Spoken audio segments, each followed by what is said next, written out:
Guys, good morning. Nandito tayo ngayon sa farm na kung saan ngayong araw mag-harvest sila ng mais. Yung mais na ano guys, na ginagawang feeds sa manok, sa baboy and everything. So ayan guys, oh look. So ayan yung mais, talagang tuyong-tuyo na. So let's go guys.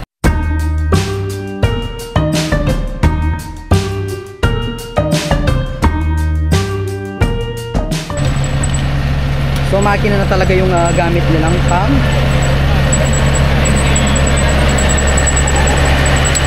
amazing.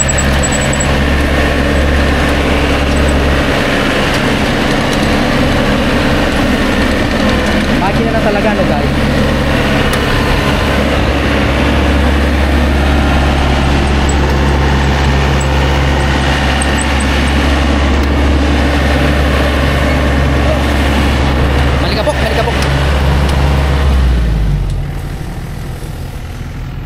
So here talagang ito kung iisipin mo parang ano na ano guys. Talagang ganito talaga ang ano niya, talagang pinapatuyo ng pinapatuyo. Kasi ano to guys matitigas. Talagang ginagawang feeds. So dito yung driver seat. Tapos ang driver. Uwan kasagulya na kanya yan Driver. Balo may manewan niyang kuya. Balo may manewan. Oo. Oo. Tambaso on that way. Aos ko kaya ni kubotay. Yanmar. Ayan Maria. Nano yung rin ngayon kubotay, kubota brand. Kubota brand niya. Brand niya na. Pero nano nga us talaga ken? Kurimaw. Kurimaw. Yanmar. So dalawang brand pala guys. Yanmar at saka Kubota. Pero ang tawag talaga namin dito guys is Kurimaw. So ayan guys, parang sinisimulan na ata ang pag-harvest ng mais. Ito guys si Boss Roroy. O kumusta ka kuya? Ayos mo, kaya mo mapali. Guys, 'di ba lagi naman natin nakikita si Kuya Roroy dito sa farm. So ayan, ngayon ang harvest nila ng mais. Nanong mais siya kasi pamangan manok na. Feeds. Pagkain ng manok, pagkain ng tao, yung mga ano. Pwede lang mo rin ko dyan. Pwede ka ng tao yan. Pwede, Guys, ito pala yung ginagawang ito yung ginagawang binatog. Ayun oh. Binatog. Ito, pwede rin ginagawang ano to, sichirya. Yung popcorn. Hindi, sichirya, yung ginigiling. Yung ginigiling ano. Pero karamihan ginagawang pits to. Ayun. So yun guys. Ano na to? Oo nga no, yung chips, ginagawa din siyang chips. Ayun chips. Corn chips. Yes. Kaya yung mga tao maraming chip ngayon. Oo nga. Yan, mamaya idol, kunin mo hanggang doon. Oo nga, kunin natin mamaya yung kung paano nila harvest. Harvester ayun, no? At siya pa ka rin. Ayun. Kunin mo, yun. Magaling na operator. Siya talaga mag-ooperate, no? Kung nangangailangan kayo ng operator na magaling. Ayan guys, ito pala ang operator ng Yanmar. Ng tawag? Harvester. Ano? Harvester Stallone. Guys, ano yun, di ba si Sylvester Stallone? Siya Harvester Stallone. Yun naman, yung boss namin. Yun. Si Bossing, boss, shout out. Ang boss natin guys.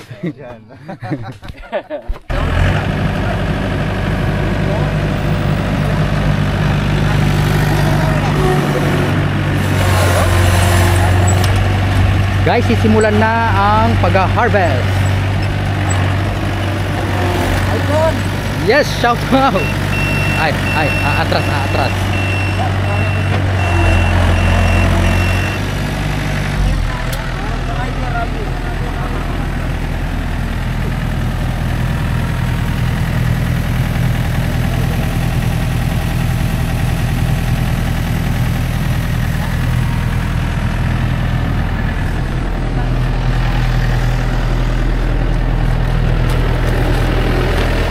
So yung mga harvester natin ngayon guys, sobrang balot na balot kasi nga makati sa balat. So kung kitang-kita nyo guys, talagang parang naka face mask. Wow. Kailangan balot na balot. Parang Rangers. Para safety. Oh, tsaka Makati ano? Magatal. Parang tuloy kayo bala. Ikaw pa din o yaw ka? Ikaw yun anong obrayo kanya? Mamulot. Ah. So, merong namumulot guys. Ayan.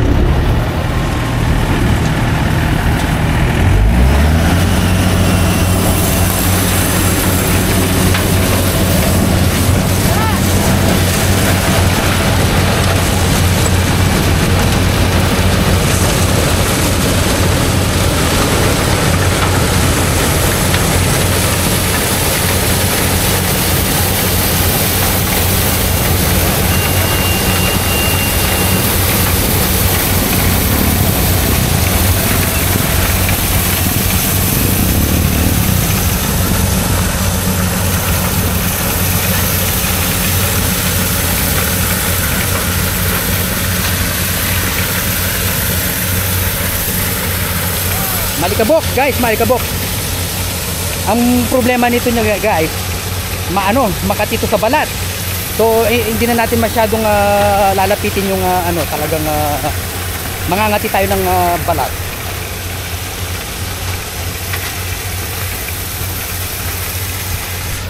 So ayan guys, eto tong mga natin, sila yung namumulot ng ayan, yung mga hindi na ng makina.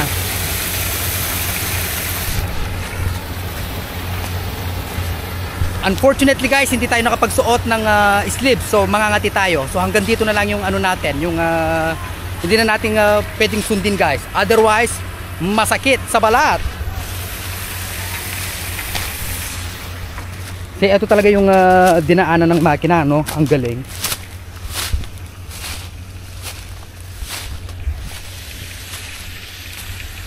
Mas mabilis talaga pag tawag nito? Pag kurimaw ang gamit. Amazing.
Hinabol natin talaga guys. So ganyan lang yung natin. Hindi tayo pwedeng sumakay kasi nga limited lang yung doon guys. Yung tao doon sa machine. Tapos ito yung nakaano na pala. Nakaano na siya. Ang pagkakaalam ko guys, yung buo pa siya yung nasa nasa mais yung buo pa. Pero nakaano na pala siya like palay. Amazing.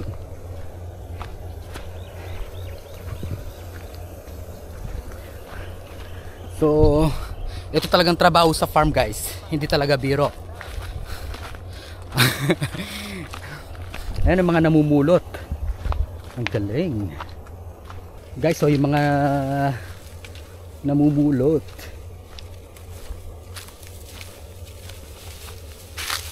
atin ko mga pupulot. Atin ayan guys para at least walang nasasayang. So at least 'di ba? Walang nasasayang na mais.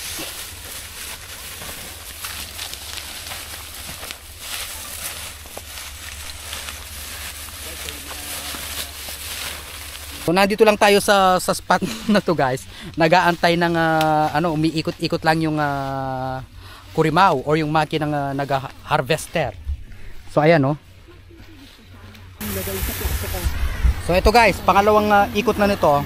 So iniikutan lang yung buong area hanggang matapos tong harvest nila.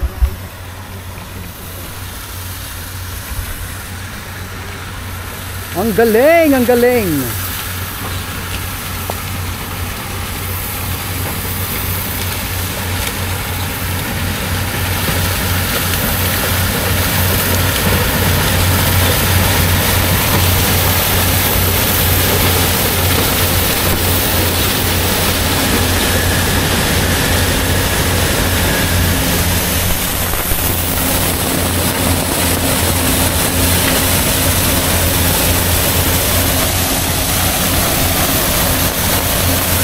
Malikabok. Oh.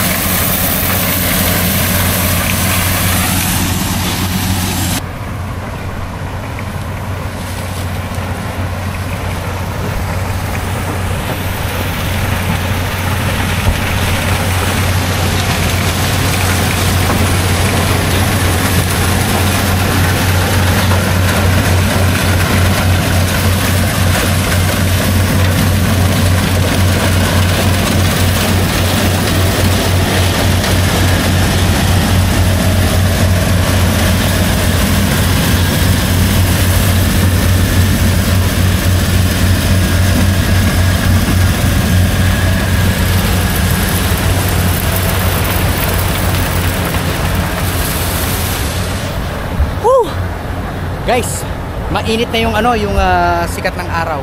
So napakahirap din kung ganitong trabaho, especially sa mga mga nag-harvest, mga namumulot ng mais. So tayo at least nasaksihan na natin itong kung paano nila i-harvest itong ganitong uri ng mais. So hanggang dito na lamang po ang ating vlog. Maraming salamat po sa inyong suporta. And also thank you po kay Kuya Roroy dahil ipina-vlog niya sa atin itong harvesting nila ng mais. Thank you so much guys. Don't forget to subscribe our YouTube channel, Facebook page, and TikTok account. Thank you guys. See you on next vlog.